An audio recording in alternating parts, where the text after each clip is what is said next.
Just waiting for everyone to join. Welcome, everybody. Today's topic is innovative technology for purpose-driven organizations. And it's quite a new topic. I don't think we haven't spoken about this before.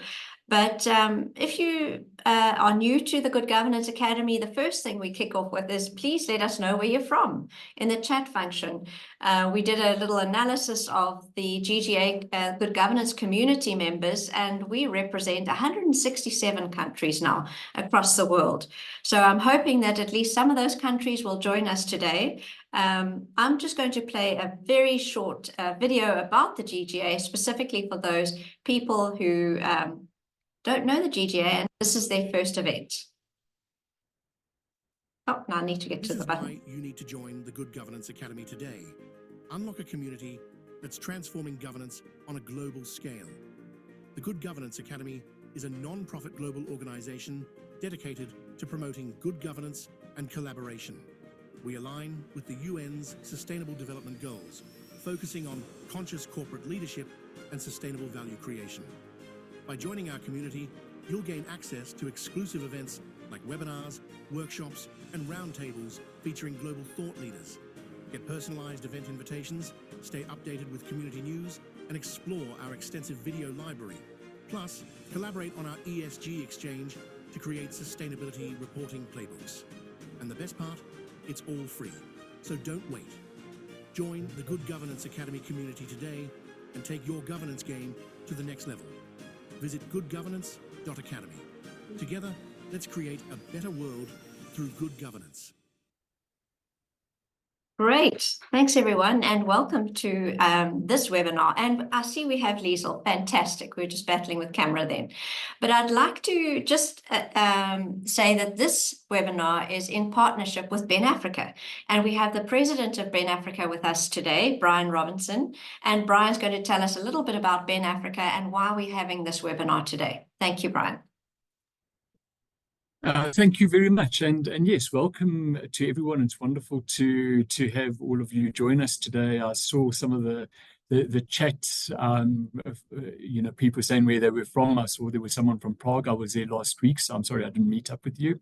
But thank you very much to the Good Governance Academy and Carolyn yourself for this opportunity to partner on this webinar series. There will be 3 of these webinars where we will be partnering. And I don't have a fancy video, I'm afraid, on Ben Africa, but I'll give a brief description of what we're all about. So Ben Africa started in 1999. It was started by a group of academics throughout Africa who wanted to create a forum where not a forum, more of a bridge between academia and the business community, as well as civil society and the various states in Africa. And it's all about bringing together people who share a passion for business ethics on the African continent. And we do this in a variety of ways. Firstly, we're a network organization, so we're a network of people and various organizations in the business ethics space. We publish an academic journal called the African Journal of Business Ethics, which is accredited in South Africa, as well as accredited on various global databases. We give the Order of the Baobab on a regular basis, where we celebrate those who have really made a contribution to business ethics on the continent. Mervyn King being one of them, very much a part of the Good Governance Academy, as well as Professor Thuli Madonsela. So you can see the caliber of people that we are recognizing. And then webinars such as this one, we've actually coincidentally got another one based in Kenya this evening. And then we have the flagship Ben Africa conferences that we're now in our 25th year of holding these conferences. We try and hold them in different countries, different African cities every year. And this year we are holding the conference in association with the APSA Group, as well as Middlesex University in Mauritius, at Middlesex University in Mauritius on the 7th and 8th of November. And the theme is linked to the webinars. It's innovative technologies, friend or foe, and it's a reflection on governance and ethics. And I think it's very apt if we see how technology is just going through this exponential growth at the moment, to have a look at these two paradoxical perspectives. So we know the foe. We know how technologies can be abused through cyber attacks, through social media manipulation and fake news, how artificial intelligence is a way of cheating in my space, in academia, etc. So today, I'm very hopeful that we're going to be looking at the friend aspect and explore how these innovative technologies can contribute to purpose-driven organizations. So really looking forward to a dynamic conversation, and with that, I'll hand over back to you, Carolyn. Thank you. Thank you, Brian. It's really nice to be able to collaborate with networks such as Ben Africa. I think driving ethics and effective leadership, so both ethical and effective leadership, is really important for governance, but just for the sustainability of organizations today. But it's not just, we're talking about all organizations and the ethics in all organizations. But I'd like to introduce Dr. Victoria Hirth. It's speaking about specifically purpose-driven organizations. And purpose-driven organizations sound quite different from our normal corporate and non-profit and for-profit organizations and government public sector. But Victoria, can you just give us a brief overview on what are these purpose-driven organizations and how they're different from any other type of organization? Yeah, thank you, Carolyn. Good to be with you all. Please do connect on LinkedIn. I always feel I see all these amazing people that I never get to connect with, so please do. I think the first thing to say is that, we have all these different corporate forms because we've gone down a journey with the way that we govern the world, the way that we decide and what the economy is and how we govern it, and therefore how we govern organizations within it. What purpose-driven organizations do is really sort of allow us to take a big step back and ask us, what are we really doing here? And therefore, what decisions will be in our best interests for our collective long-term well-being? That is the goal of the economy, the mandate of government, humanity's meta-purpose, the definition of sustainability.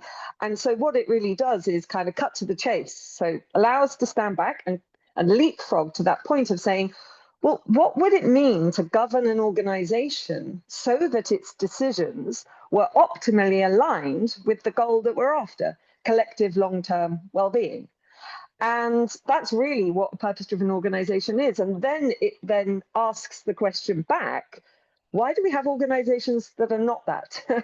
And so in a way, it's a potential unifying position where we may decide we want different organizational forms, but we're really conscious about why it's okay that we are suboptimally allowing that organization to either not use those resources to optimally drive collective long-term well-being, or destroy the basis of long-term well-being in the process of doing what they're doing. So in summary, then diving a little bit just into that decision-making system, because if we're talking about technology, we're talking about decisions, and technology is, of course, a tool of decision-making. And so very specifically, governance, as we know from ISO 37000, is three things: direction, oversight of that direction, and accountability for that direction. So oversight and accountability anchor to direction, and direction gets to the heart of decision making. That's what it is. It's the governing body and the governance system saying, here is the direction for the decisions you need to make based on two key things. Firstly, what are we here to generate? What value are we intending to generate? Otherwise, why are we even an organization in the first place? What are we coming together to do that takes collective shared resources and does something useful for long-term well-being for all people and planet? That's the purpose question. And the definition is very specifically, what is our optimal strategic contribution to long-term well-being for all people in the planet? So on the one hand, unifying, because we all have that same goal, but differentiating, because you're saying, what's the bit that we're doing? So value generation intent is the first part of organizational direction. And then the second part is within what constraints. So some constraints, some boundaries, what we would call parameters, in other words, for decision making, are things we can't choose, like time or the weather. But lots of things are chosen, including choosing to obey the law. That's your classic parameter within which you need to operate. But there are a whole range of other ones that a purpose-driven organization would be very conscious about what it's doing, as in creating boundaries to protect very specific specified value while it optimizes for the purpose. So, for example, you would be primarily and at a very minimum wanting to protect the value of the social and environmental systems that underpin long-term well-being for all people and planet. So you would want to say, and net zero is a classic parameter, we're going to do what we do, and for traditional organizations, that's optimize our self-interest or our survival or our, and usually financial self-interest, but we're going to do it within net zero. That's a classic parameter for decision making. But then, of course, we have all these social and environmental systems that need protecting, that underpin our collective long-term well-being for all, and which are degraded. So a purpose-driven organization will be very conscious, not just about what value it wants to protect for those systems to be at least functioning in a healthy way, but what decision-making parameters it would put in place that it would then oversee and account for to be able to say, yes, that's working. And then you have other categories. You might risk parameters, parameters that protect the value that you have agreed and specified for your stakeholders, that protects your stocks and flows of financial and non-financial and all other capitals, that enables you to oversee in a good way. So your parameters can be as large and as specific or as broad as needed.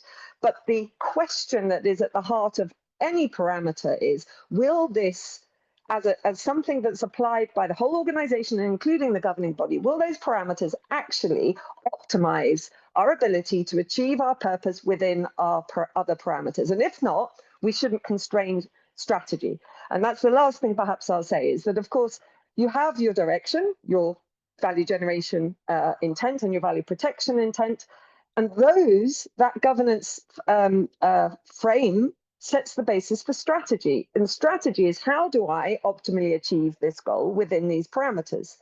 And so if we're not clear about those goals and parameters, we can't really judge whether a strategy is a good or a bad one. We certainly can't judge whether it's aligned with long-term well-being for all people and planet. So ISO 3711 that's being built at the moment is going to create the specification for this governance system based on ISO 37000 that will allow us to see collectively and decide collectively what good looks like. And from there, we can go back and say, what does that mean for everything else? So I don't know if you wanted to, I know we're going to come back around again and talk specifically about technology, but I hope that gives, it's quite technical, but I hope it gives enough substance to what we mean. Thank you. Thanks, Victoria. I have put a link to the PAS 808 for people to, and I know you're using that as input into your new standard. I'll also, maybe while I'm moving on to Liesel, if you could just put a link to the work. I don't know if you've got something that's available on that 3711 work. I don't know if anything's available on the internet. Yeah, there is a LinkedIn community update group. That's the place to get involved. And in that group, there's a pinned post that says how to get involved, because if you're in an eligible liaison or via your country, you can get involved in the process. Please put that link in the LinkedIn group. That's fantastic. Thank you. But it sounds like this is a whole new way of thinking for most organizations. And I would like to move to Liesel and ask Liesel. So Liesel's from the Ethics Institute. She's also a key component of the start of the creation and founder of an organization called the Whistleblower House, I think, Liesel. Correct. And in terms of holding these organizations accountable to this higher purpose, maybe start with general organizations, just holding them accountable to at least ethical practice, given the ethics in the Whistleblower House and what the work that you're doing there. Can you just explain to us how you hold organizations accountable to not even the higher purpose, but just their general purpose. Just the purpose. Yes. So I might also mention that I'm also involved with the Business Ethics Network of Africa. So it all just, comes together. It's a small world. All right, Carolyn, and good day, everyone. At the Ethics Institute, we assist organizations to basically enhance their organizational culture. So we want ethical, mature organizational cultures. And this differs from just an organizational culture. And when you look at just an organizational culture, one can also think of a culture that is not ethical. For example, let me just use the standard example, like Steinhoff in South Africa, and then, of course, there's quite a myriad of others out there globally that had ethical failures. But when you talk about an ethical culture, you look at a culture where there is leadership commitment to ethics and ethical conduct, ethical decisions. You look at the fair treatment of employees, accountability. That is a huge thing, whether people are held accountable when they transgress the organizational values and ethical standards. And we look at employees' commitment to ethics, and there's a couple of more parameters that we look at. And so one would want then your organizations, when they do become purpose-driven, that they would have an ethical culture as such. That is already embedded. The organizational values are embedded in who they are, as the saying goes, in their DNA. So that is the work that we do at the Ethics Institute, and we don't hold organizations necessarily accountable in that, we can act when they don't have an ethical culture. But our purpose is to build an ethical society. And we do believe that we do so through organizations, seeing that your employees form part of the larger organizations. And by virtue of the social contract, one would want the employees then to behave ethically, and they can take that out into society.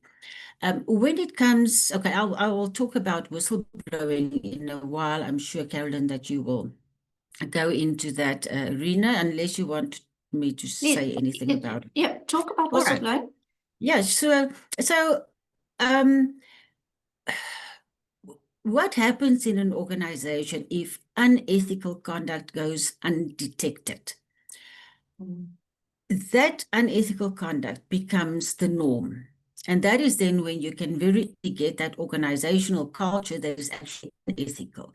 So what one wants to do is to create an environment in organizations to ensure that people feel free to speak up and speak out, or to blow the whistle. We can use any term there. But what you want is that when your employees notice that something is wrong, that the ethical standards are transgressed, that they will come to the fore. Either make use of an external whistleblowing hotline, which many organizations have, or through their internal whistleblowing mechanisms. But that being said, it is no use if people report, but actually nothing is being done about it. And one can look at your statistics globally. The first three reasons why people choose not to report unethical conduct is, the first one is usually, I didn't believe that my organization would actually do anything about it. And as I've said, this is a global concern. Then the other one is, I fear my job. And then the third one is usually that I didn't want to be seen as a troublemaker. Okay, so, and that by itself is another discussion one can have. But so it's imperative that the organization, when they receive these reports, that they do something about it, that they investigate, that they give feedback to the whistleblower, because in South Africa, that is a requirement by our own Protected Disclosures Act. It is also a requirement by the EU Directive on Whistleblowing. And when we look at the best way to manage these whistleblowing systems, we can just easily refer to ISO 37002, the Whistleblowing Management Guidelines. And I urge everyone also to access that to see what would be the best standard to ensure that when people blow the whistle, that it adds value to the organization and that that person isn't seen as disloyal or a traitor or, any of those other terminology that's used for people that blow the whistle. Ultimately, I believe that in a purpose-driven organization that works, that's for the higher purpose, that your employees will feel safe. And that's very important, that they will feel safe in this environment to blow the whistle, because they know that the organization is working towards the long-term well-being, sustainable well-being of the organization, and therefore would welcome actually when people alert them to incidents that can actually sidetrack the organization on its journey to be a purpose-driven organization. I'm just putting the links in here, I see. 37,002. Thank you. Thanks so much, Liesl. So what I'm hearing from Victoria is that purpose-driven organizations are really driving us towards a more comprehensive overall perspective of sustainable development, starting from the organizations itself and driving into sustainable development and sustainability and the stability of the organization. And those goals and parameters driving strategy are key. And those goals and parameters that Victoria spoke about are quite broad and require quite a lot of information and data to inform decision making. And then you have, Liesl, what you were speaking about is it's very much, yes, it's ethical behavior and it's internal but also external stakeholders holding the organization to account. And there's culture involved and various things to help the organization stay on track. Not only from a compliance perspective, but also on track for sustainable development and social and environmental well-being, as Victoria mentioned. But if I can turn to Andrew, who brings us really the technology flavor, Andrew being a professional CIO, shall we say, long-term in IT and IT industry, specifically from a sustainable development perspective, how can technology and how should we partner with our suppliers to help us in this new era of different types of organizations and different information requirements? Thank you, Carolyn. What a wonderful setup by Victoria and Liesl.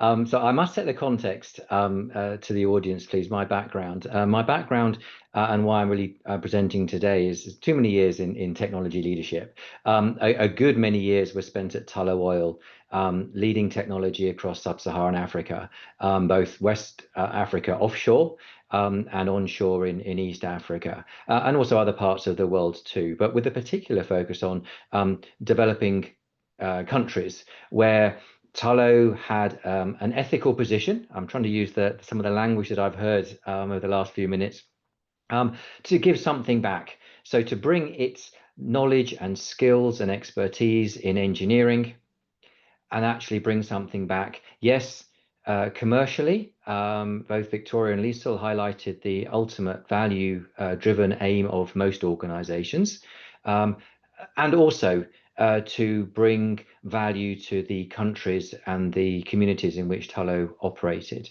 And I do remember one decision-making meeting in which one of my peers, facing a difficult ethical decision, said, "I don't think anybody would want to do this.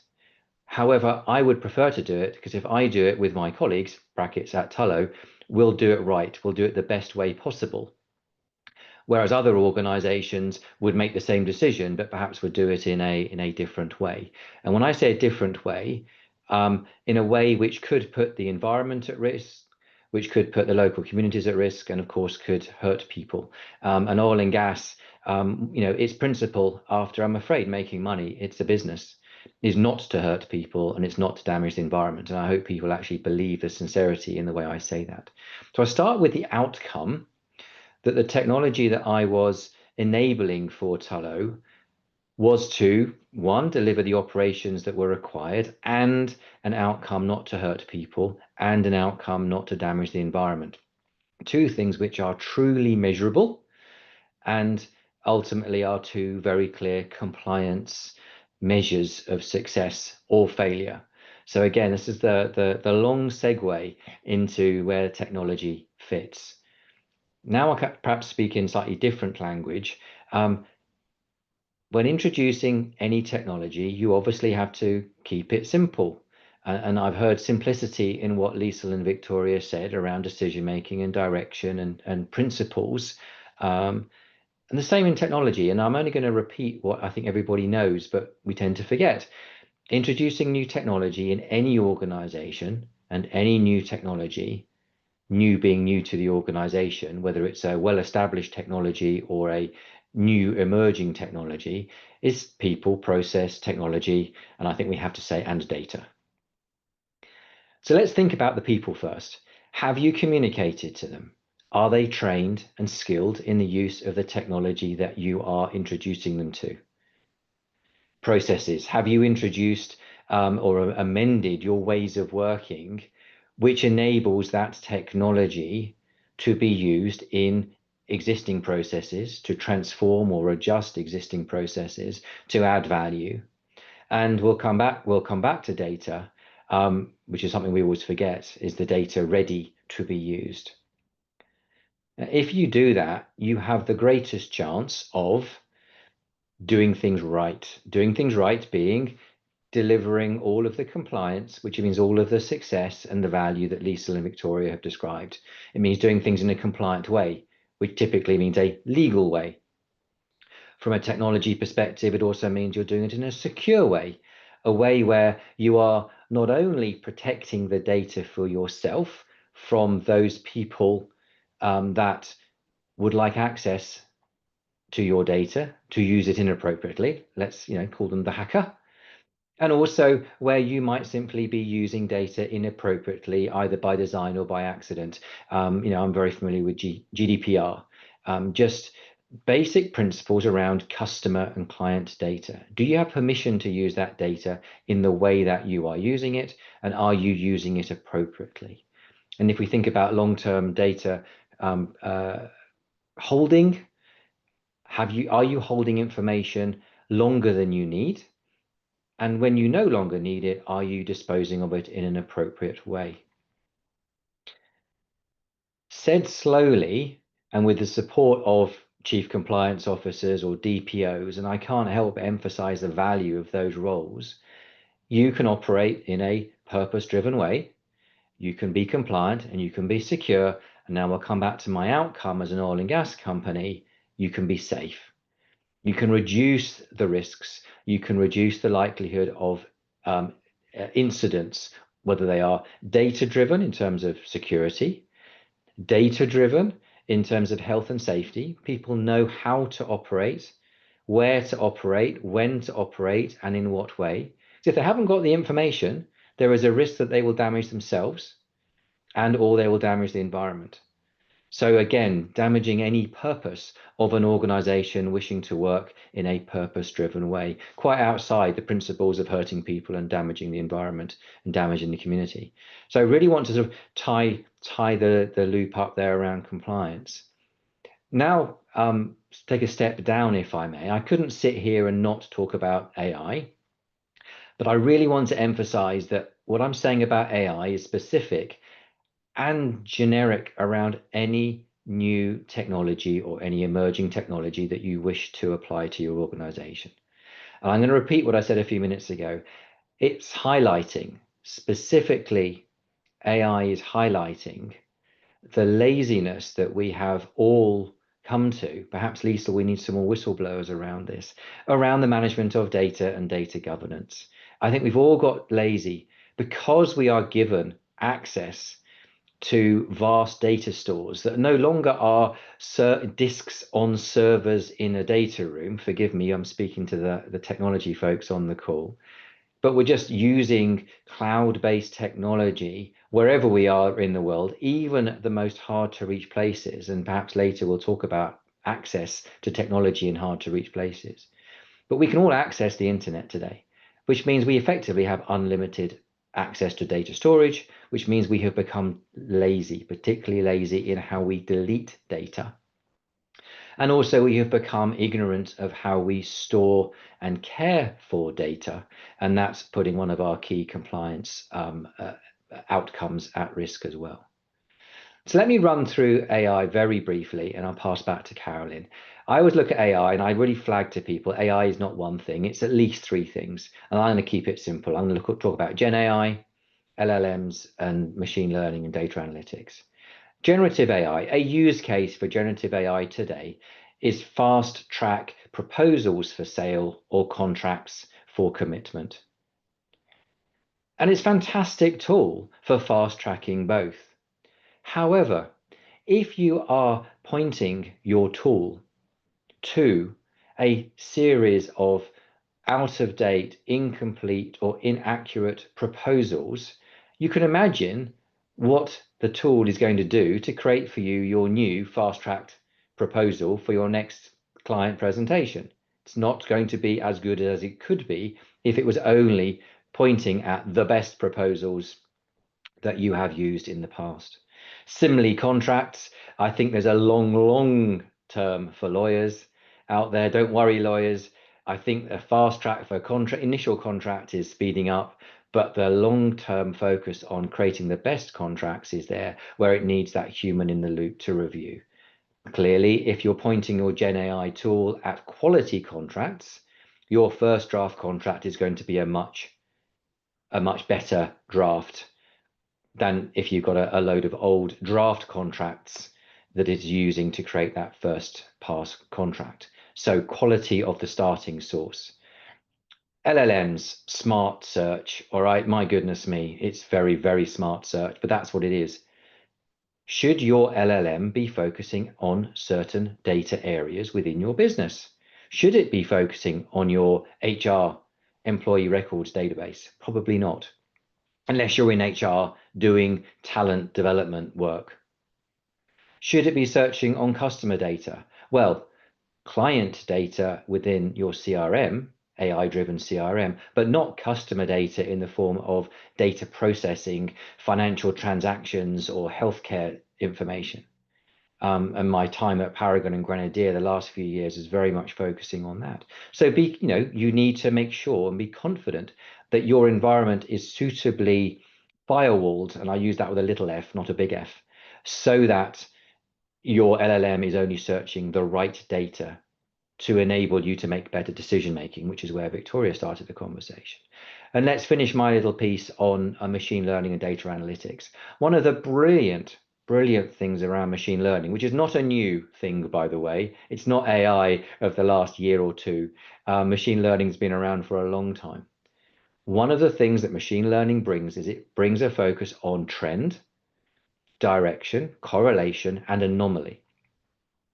Well, if your data is full of dirty data, it's also going to be highly anomalous.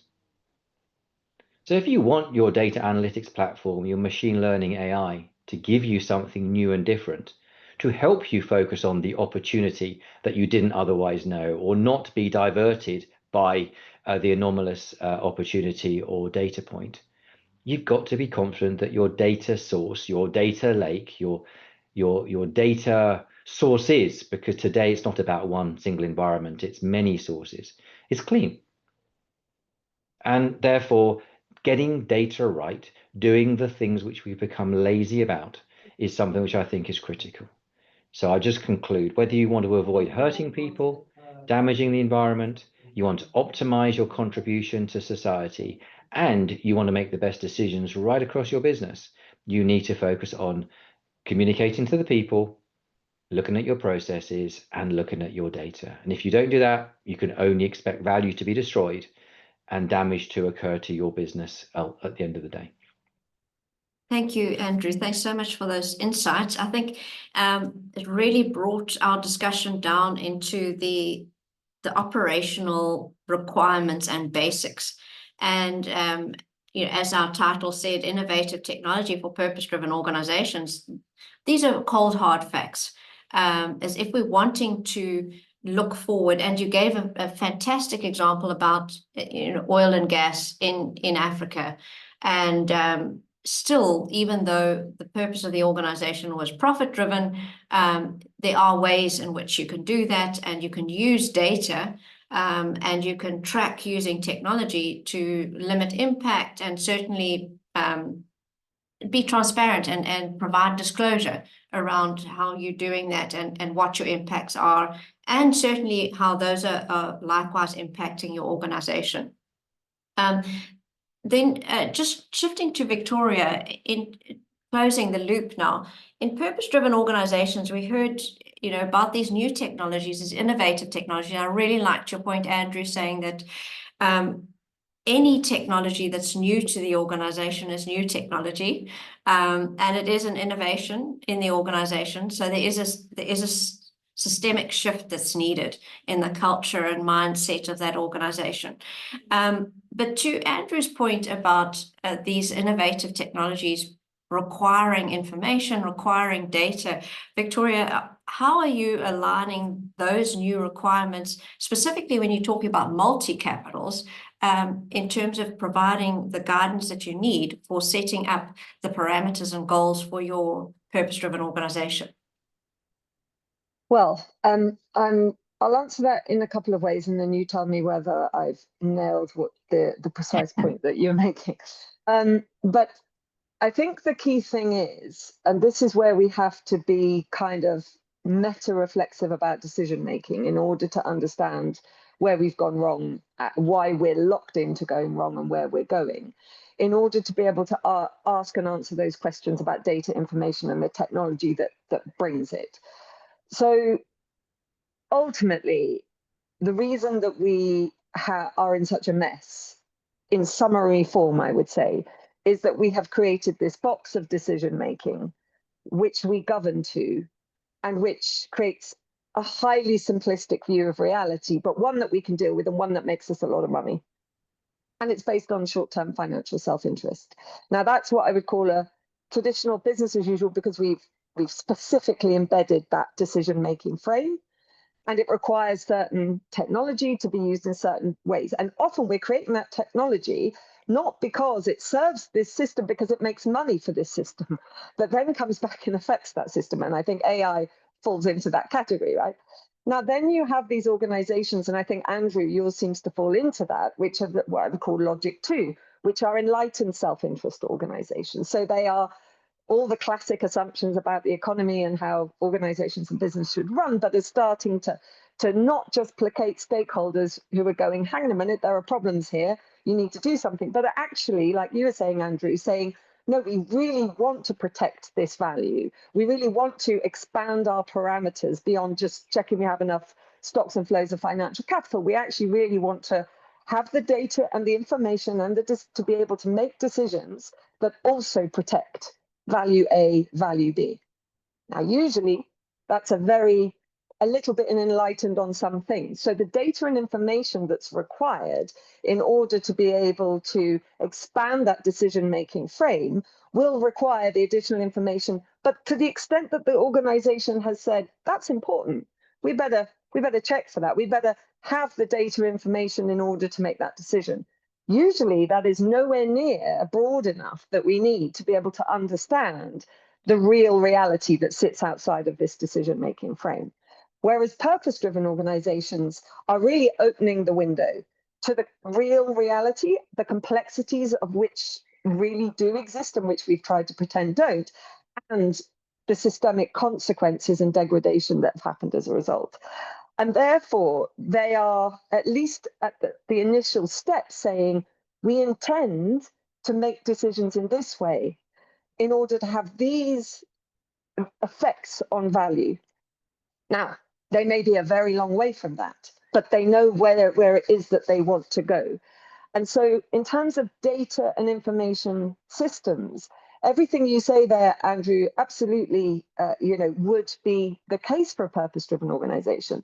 But what that purpose, a few key things. The organization would need to have way more, like the maximum amount of information in that system to have to be able to distill, like your compliance regime would be.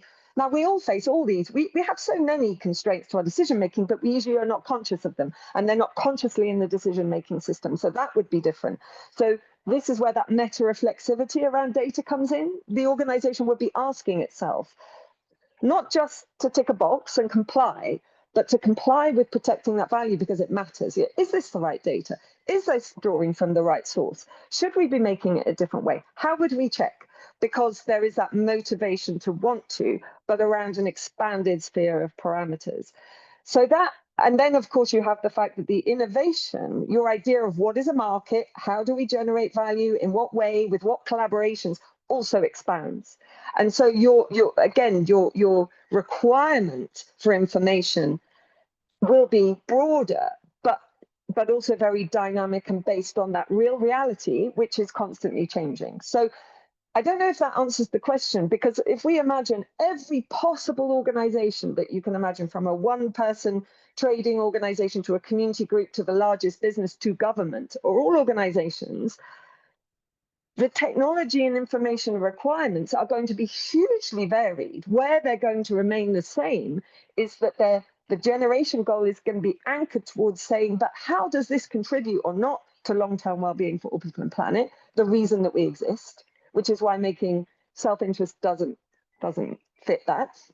And what will remain the same is the social and environmental systems that underpin our collective long-term well-being for all. We will need high quality and movable data that keeps up with the latest science around those social and environmental systems. That bit will be the same for all organizations.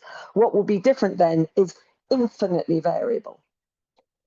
So to the extent that the new technology can support that, can enable that, and there will be this inherent motivation to want better and better data in order to make better decisions. Just to finally distill that down, ultimately what changes in a purpose-driven organization is consciousness about what question are we asking here, because that's where it all starts with decision making. What do we actually want to know? Then where are we getting that information? What information is coming to us in order to then who and how makes a decision? What decision, in other words, answers what question based on what data? And what purpose-driven organizations are very conscious about all of those pieces of the puzzle. Can you just reiterate for us, when you say that decision on a purpose-driven organization and it's about well-being, can you just hone in on that? So how is that different from what Andrew was saying in terms of, yes, we are going to extract this oil and gas, we are going to make a profit from it, but we're going to be careful in the process and more careful than other organizations. How's it different from what you're saying in terms of well-being? And I see Liesel's hand's also up. Yeah. So I'll swing I'll keep across it to you. short. Yeah. Well, it's different because ultimately our business as usual decision-making system says, yes, the goal of the economy and the mandate of government, who uses the economy as a tool, we obviously delegate to government, that goal is to create well-being for everybody over the longer term. Yeah, that's literally mandated. It's economics 101. But what we do is we say, the best way we do that is that we organize the market economy in such a way that if we all innovate and focus on our own self-interest, that because of the way that market dynamics work and a whole series of assumptions that we have decided to just digest and absorb and assume, therefore that will be, as a result of all of the stuff happening, what will pop out will be optimized collective long-term well-being.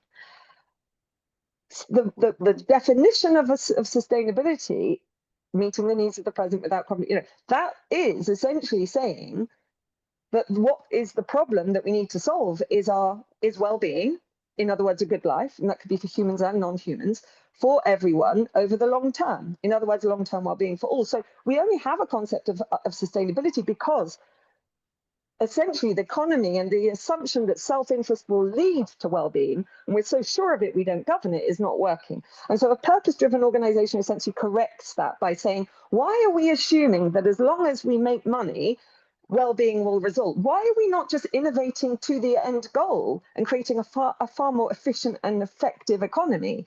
And that's what it does. It just shortcuts, and therefore you reduce all of the kind of cognitive pathways of this is what businesses do and this is how we should do it. So I would say in final, and it's not a personal criticism, Andrew, but I would say, unless it's a very different oil and gas company to any that I know, that it would not pass the test of being a reason to exist that is an optimal strategic contribution to the long-term well-being of all people on the planet. The final thing to say is that ultimately, society's innovation nerve center is business and organizations, and that's how we take our resources and do something that makes life better. It was never an innovation agenda to say, hey, take our resources and just don't just, and just, well, we didn't even say don't destroy it, just take our resources, make as much money, and I'm sure we'll all be great. Now we're saying take the resources, just don't harm them. But where's the innovation that says take our resources and prove that you're going to do something useful with them, which we always needed and we especially need now? Okay, I'm going to, and do you want to respond, Andrew? And then I need to get to Lisa. I must dip in. No, Victoria made Yeah. a good point, and I had to sort of shortcut the story. You're absolutely right, Victoria. Any corporate doing business in an environment where it can exploit because it has the knowledge, the experience, and the money is ultimately the one in charge. One of the challenges was emerging government regulation to appreciate how the foreigner could do this in a way which left the least damage to the humans and non-humans, as you put it, and also gave back the maximum to the country of operation. And again, I only speak from a level of pride and the suboptimal value generated, which was, as you go in with your knowledge and experience, the big word is, and you train local people, you employ local people, and you train and employ local people in good ways of working. One, they benefit as employees. Two, to yourself, Victoria and Liesl, I hope they will learn good governance, good practice, good ways of being and respecting the environment, the humans and the non-humans. And I'm very honest and say I have seen plenty of people who worked for Tullow at the time who have now gone on to fantastic careers where they are giving back in much more senior positions in other organizations, both profit, non-for-profit, purpose-driven, corporate or otherwise, which they would have never had the opportunity to do had they not been an early employee of Tullow at the time. Not a perfect organization, none are, but I want to highlight the value that that type of investment makes in creating a new generation of professionals who can then take that learning and bring it into their country of where they live, opportunities that weren't there before. And if the challenge is corporates will only be able to work so optimally and therefore won't work or are perceived as damaging the local community, whatever that is, then we are at an impasse. So I think it's really important that there is an embracing of people from the outside to invest, and I use the word invest, to create return locally and to create return internationally too, because it benefits everybody. Of course, there are plenty and too many poor stories, bad stories. And I've come from a world, is why Carolyn has kindly invited me to speak from where it can actually work for the good. But to your point, Victoria, the good comes with a suboptimal value for that investor. As an organization, Tullow did not make as much money as it could have done because of decisions it made. It could and would be more successful today if it had made different decisions. It chose not to. It chose to be part of the community. and that's the good legacy it's left behind, and some of the challenges too for the organisation of a few years ago. Just one example of I do see the balance, Victoria. I appreciate it, but I think we should also recognise the real good that people can bring in perceived dangerous investors, but actually I'd love to list here, and I won't because of time, the good successes that came to the individuals who were involved locally. Thanks, Andrew. And I do want to switch across to Liesl. Liesl, I know you had your hand up a while ago, so we've probably missed your point already, but please circle back for us. Yes, it was a few points ago. I just wanted to mention that while Victoria was talking, and also Andrew, that referred to laziness in starting to use these innovative technologies. There is the opportunity for human beings actually to become lazy in thought and just rely on the technologies. But and then also the reference to dirty data. While Victoria was talking, it came to me that should we organizations rely too much on the innovative technologies to assist with decision making? One should, it can also drive the organization away from its purpose if the data isn't reliable, if the data isn't clean, to use that term. And then my question is, because then obviously you are relying on the wrong data to help you to fulfill your purpose and your strategy and the like. And then the question came to me, so who will then be held accountable? Because we rely on the technologies, but once you use that technology, who becomes accountable? Is it the developers that becomes accountable or can be held accountable? Is it the governing body that will be held accountable? Is it the people who took the decisions based on this wrong data? And I think that in itself is a topic for a whole webinar on its own. But I just wanted to put it there so that we can think about that our innovative technologies are excellent and it helps us and it can help in the right way. But if we are not careful, it can also have the opposite effect. Thanks. Absolutely. And I think the same thing applies to exactly what Victoria and Andrew are talking about now, is that who is accountable when exploitative investment happens? Because the government allows it, the society, the community seem to allow it, voting for the government. Certainly the investors love it, but it's going to behave well and to consider the long-term well-being of the society in which you're operating, to Andrew's point. So there was some consideration of the long-term well-being of the people in the society through essentially taking away value balancing, the value for the shareholders with the value for the communities with a longer term perspective. But where that goes wrong, who is held accountable when it's just all about profit-driven organizations? So in fact, it doesn't matter who's accountable, we're all paying the price today from that behavior for the last century's worth of industrial development.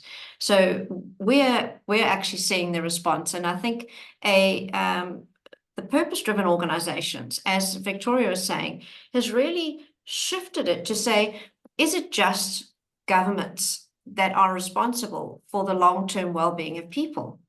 And what Victoria is saying is, what I'm hearing you saying, Victoria, is that no, it's not. In fact, every organization was created by society for society to do more with less.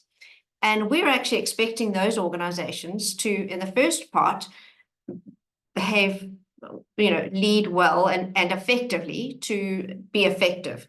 And the second part is to be ethical. But in the third part is to consider all of the well-being of the environment and the long-term sustainability of what they're operating in. So it's not just, what we're saying is not just government. This is actually every organization, and in fact, probably even down to every person in that organization. And the use of technology to enable that for these purpose-driven organizations, again, brings its own trials and tribulations, because we can have, with bad data and bad deployment of technologies, we could be making decisions that are even not in the best interest of the organization because we are not actually applying these technologies correctly.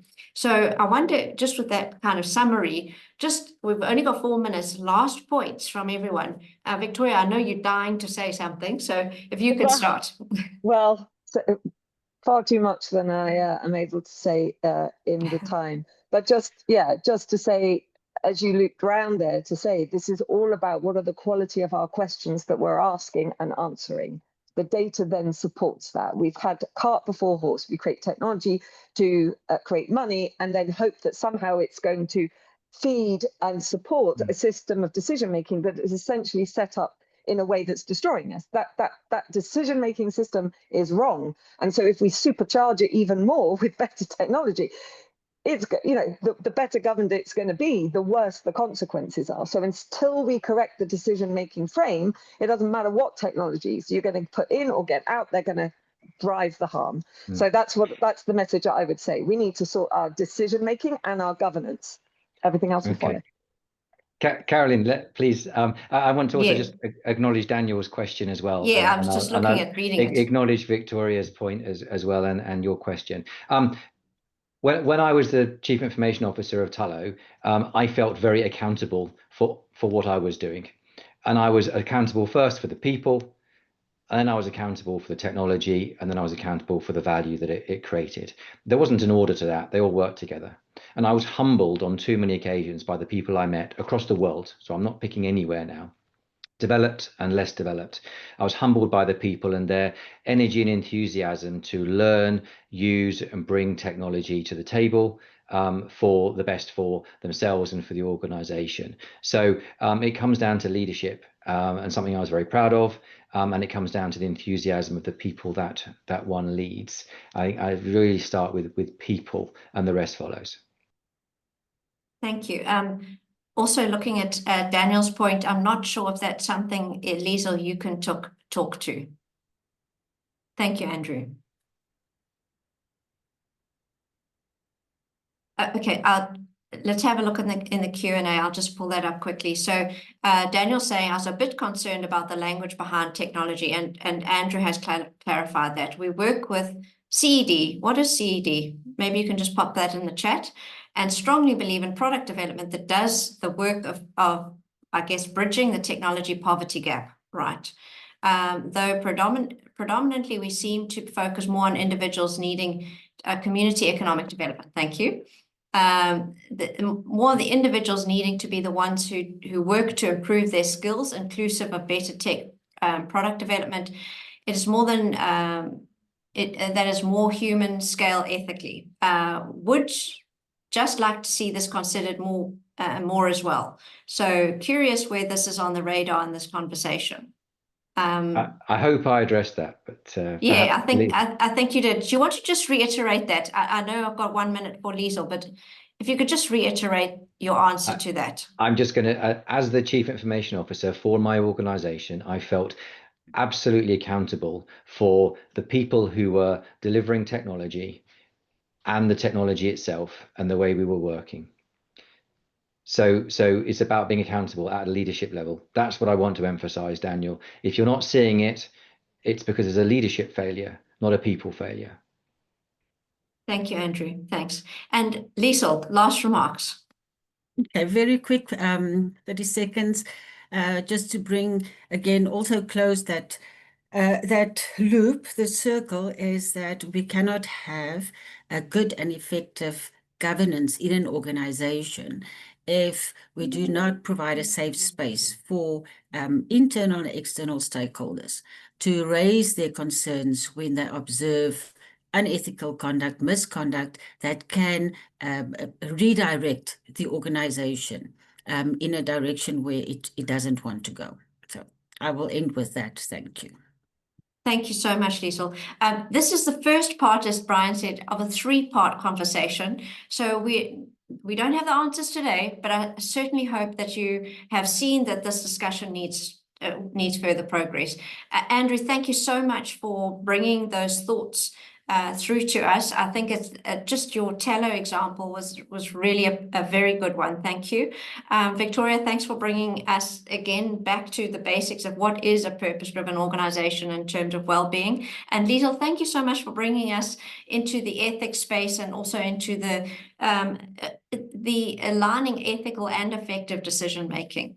Brian, I see you have your camera on. Would you like to give a last word for us? No, just a big thanks to you, Carolyn, for moderating this excellent panel, and to all our panelists. I think we've all learned a lot and really got stimulated by this discussion, and hopefully we'll take these conversations further. So thank you very much. Great. Thanks very much, everyone. Thank you so much. Thank you. Thank Bye. you. Bye. Bye.